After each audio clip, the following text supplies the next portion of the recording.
ادارے کی ایک اہم ترین پوزیشن پر موجود ہے، جس پر سب لوگ جو سامع وہ جو تھے شرکاء پینل والے تھے وہ تمام کے تمام حیران رہ گئے۔ اکبر باجوہ صاحب نے ان کو انٹرپٹ کیا اور پوچھا کہ جناب یہ حاضر سروس شخصیت سے کیا مراد ہے؟ انہوں نے کہا جناب یہ آپ سمجھتے ہیں۔ اس سوال ہوا پھر ان سے دوبارہ کہ جناب یہ حاضر سروس شخصیت کہیں ایسی تو نہیں جس کو حال ہی میں ایکسٹینشن ملی ہو؟ انہوں نے کہا جناب اس کا میں کوئی جواب نہیں دوں گا۔ انہوں نے کہا جناب حاضر سروس کوئی ایسی تو نہیں جس نے اگلے سال نومبر کے اندر ریٹائر ہونا ہو؟ انہوں نے کہا جناب اس کا بھی میں کوئی جواب نہیں دوں گا، البتہ یہ بات ضرور ہے کہ الیکشن تک وہ شخصیت موجود ہے، الیکشنز کے بعد وہ شخصیت چلی جائے گی، ریٹائر ہو جائے گی، یا ان کو ریٹائر کر دیا جائے گا، یا اس کے بعد اگلی کوئی سچویشن ڈیولپ ہو سکتی ہے، اور جیسے ہی وہ ریٹائر ہوں گے تو وہ آ کر یہ جو وعدہ معاف گواہ کے طور پر وہ پیش ہوں گے۔ اب یہ والا جو انکشاف ہے یہ بہت ہی زیادہ حیران کن ہے، کیونکہ جو اگر ہم کسی حاضر سروس کا ذکر کریں تو حاضر سروس سے مراد عمومی طور پر کوئی ایسے افسر سے لیا جاتا ہے جس کا تعلق سیکیورٹی سے وابستہ اداروں سے ہو۔ کسی بیوروکریٹ کے بارے میں یہ نہیں کہا جاتا کہ وہ حاضر سروس ہے، کسی جج کے بارے میں یہ نہیں کہا جاتا حاضر سروس ہے، کیونکہ اس کے لیے تو براہ راست نام لے لیا جاتا ہے، پتہ ہوتا ہے کہ جناب یہ کیا ہو جائے گا کیا نہیں ہوگا۔ لیکن اگر ذکر کیا جائے ایسی شخصیت کا جو حاضر سروس ہو تو پھر جو ذہن ہے وہ یقینی طور پر دوسری طرف جاتا ہے۔ پھر اس سچویشن کے اندر سوال ہے کہ اگر وہ حاضر سروس شخص کا تعلق کسی سیکیورٹی انسٹیٹیوشن سے ہے تو پھر کیا امر مانے ہے کہ وہ اب آ کر اپنی سٹیٹمنٹ ریکارڈ نہیں کر سکتے؟ وہ اب بھی جا کر اپنی سٹیٹمنٹ ریکارڈ کر سکتے ہیں، بلکہ اب پوزیشن پر بیٹھے ہوئے ان کی بات میں زیادہ وزن ہوگا کہ وہ اس بات سے وہ تمام افراد یا وہ تمام ادارے جو بہت سارے معاملات کو اس وقت مانیٹر کر رہے ہیں اور مقدمات کو سن رہے ہیں، یعنی پاکستان کی جوڈیشری، وہاں پر جا کر اپنی پوزیشن میں if he is in uniform وہ وہاں پر جا کے کہیں جناب میں ایک یونیفارم پرسنالٹی ہوں، یہ میرے پاس ایک کلاسیفائڈ انفارمیشن ہے، یہ میرے پاس ثبوت ہے، یہ میں آپ کی خدمت میں رکھنا چاہتا ہوں، تو اس کی بات میں زیادہ وزن ہوگا بنسبت اس کے کہ وہ ریٹائر ہو۔ اب دوسری بات یہ بھی سمجھ میں آ رہی ہے، اور یہ میرا خیال ہے کہ یہ مسلم لیگ نون کو اس حوالے سے ذرا تھوڑا سا سنجیدگی کے ساتھ غور کرنا چاہیے کہ یہ جو تاثر اس وقت ڈیولپ کیا جا رہا ہے کہ جناب ہم ہی آ رہے ہیں اور ہمیں سب پتہ ہے۔ مثال کے طور پر یہی انکشاف جو مسلم لیگ نون کے ایک سرکردہ لیڈر کی طرف سے سامنے آیا ہے کہ جناب آپ کو نہیں پتا، مجھے پتا ہے کہ کس نے ریٹائر ہونا ہے اور ریٹائر ہونے کے بعد کس نے عمران خان اور پاکستان تحریک انصاف کے خلاف گواہی دینی ہے۔ اس کا مطلب یہ ہے کہ اس تاثر کو تقویت دی جائے گی کہ جناب سب کچھ ملی بھگت ہے، سب کچھ آل سیٹ ہے، ساروں کے درمیان جو ہے نا ان کی ماں سانجھی ہو چکی ہے، اور کسی کو اس پر کوئی وہ نہیں فرق پڑتا کہ کون کیا ہے، کیا کہہ رہا ہے، مارکیٹ کے اندر کیا تاثر ابھرے گا، انتخابات کی کیا ساکھ رہ جائے گی، پولیٹیکل پروسیس کے اوپر وہ تمام لوگ جو یقین رکھتے ہیں وہ یقین کہاں پہ جائے گا، ووٹ کو عزت کہاں پہ جائے گی، سویلین سپریمیسی کا سوال کہاں پہ ڈیولپ ہوگا، کسی کو اس بات سے کوئی خیال نہیں ہو۔ میرا خیال یہ ہے کہ اس وقت مسلم لیگ نون کو اور اس کی لیڈرشپ کو سامنے آ کر اس طرح کے جو رویے ہیں ان کو نہ صرف شٹ اپ کال دینی چاہیے بلکہ سخت باز پرس بھی ان کے ساتھ ہونی چاہیے۔ اب یہی وہ رویے ہیں جو بہت سارے سوالات اٹھاتے ہیں، اور نگران وزیر اعظم جناب انوار اللہ کاکڑ صاحب کی طرف سے تو بھی مسلسل اس طرح کی کچھ ایکٹیویٹیز ہوتی ہیں جو اس بات کی طرف اشارہ کرتی ہیں کہ جناب ان کا ابھی جانے کو دل نہیں کرتا، اور یقینی طور پر جس بندے کو اقتدار مل جائے، جس بندے کو جناب ہوٹر والی گاڑیاں مل جائیں، خصوصی جہاز مل جائیں، ہیلی کاپٹر مل جائیں، وہ باہر نکلے سلوٹ شروع ہو جائیں، تو کس کافر کا دل کرتا ہے کہ جناب وہ اقتدار چھوڑے؟ کسی کا دل نہیں کرتا۔ اب اگر انوار اللہ کاکڑ صاحب نے ایک انٹرویو کے اندر اس بات کا انکشاف کیا جس کا عکس آپ اپنی اسکرین پر دیکھ سکتے ہیں، دنیا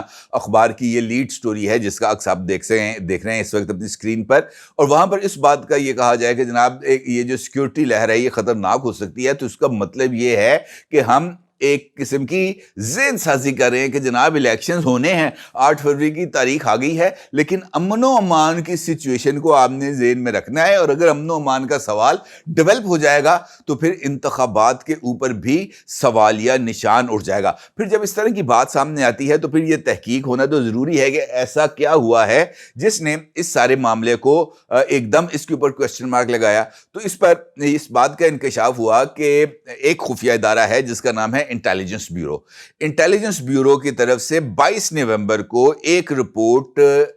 جو ہے وہ خیبر پختونخوا کی صوبائی انٹیلیجنس کوارڈینیشن کمیٹی اس کے سامنے رکھی گئی 22 نومبر کو، اور اس کے بعد ہی انوار اللہ کاکڑ صاحب کا انٹرویو آیا۔ اس رپورٹ میں اس بات کا انکشاف کیا گیا کہ مین سٹریم پولیٹیکل پارٹیز، جس میں JUIF اور خیبر پختونخوا میں جو اور پولیٹیکل جماعتیں ہیں جیسے ANP ہے، مسلم لیگ نون ہے، ان کو خطرات ہیں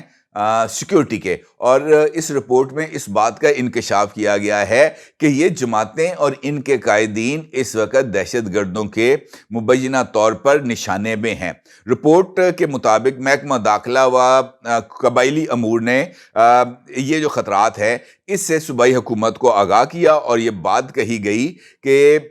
یہ جو اس وقت کی سچویشن ہے خیبر پختونخوا کی، وہ اس بات کی طرف اشارہ کر رہی ہے کہ یہاں پر کسی کو کھلے عام سیاسی سرگرمیوں کی اجازت نہیں ملے گی۔ اور اس کے بعد اس بات کا بھی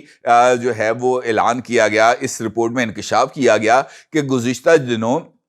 جو عدالتی احکامات کے باوجود ورکرز کنونشن منعقد کیے گئے ہیں منسیرہ میں، اس پر جو رپورٹ ہے اس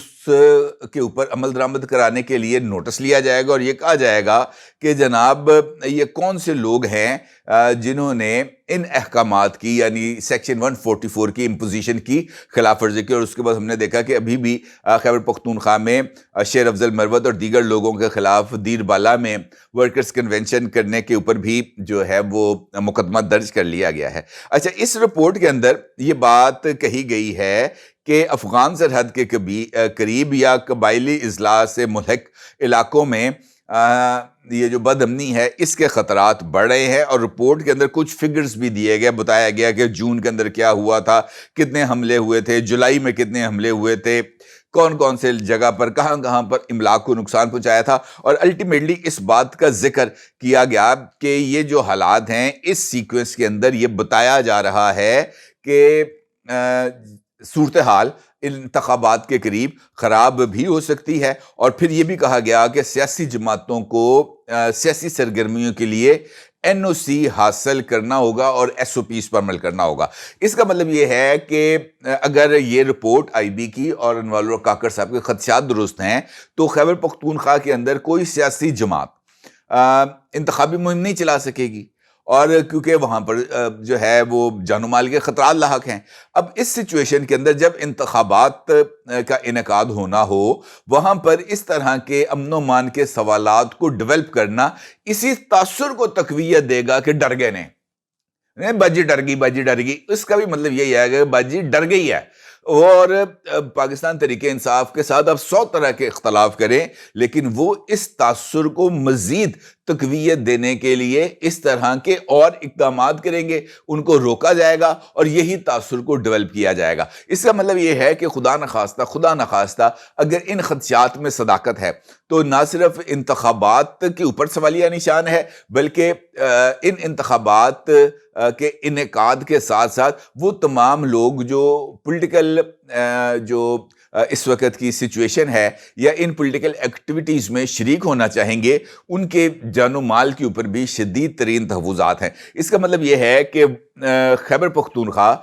جو ابھی تک اس بات کو ثابت کر رہا ہے کہ وہ عمران خان یعنی پاکستان تحریک انصاف کے ساتھ وہ ابھی تک لنکڈ بھی ہیں، اور وہاں پر عمران خان کا جو ووٹ اور سپورٹ بیس ہے وہ اچھے طریقے سے انٹیکٹ بھی ہے۔ یہ بات اس تاثر کو بھی مضبوط کرے گی کہ جناب چونکہ وہاں پر عمران خان کا ووٹ بینک ہے، لہٰذا یہاں پر یہ بات کی جا رہی ہے کہ وہاں پر دہشت گردی ہوگی اور انتخابات نہیں ہوں گے۔ میرا یہ خیال ہے کہ اس طرح کے تاثر کی نفی کرنی چاہیے، اور کم از کم وزیر اعظم صاحب کو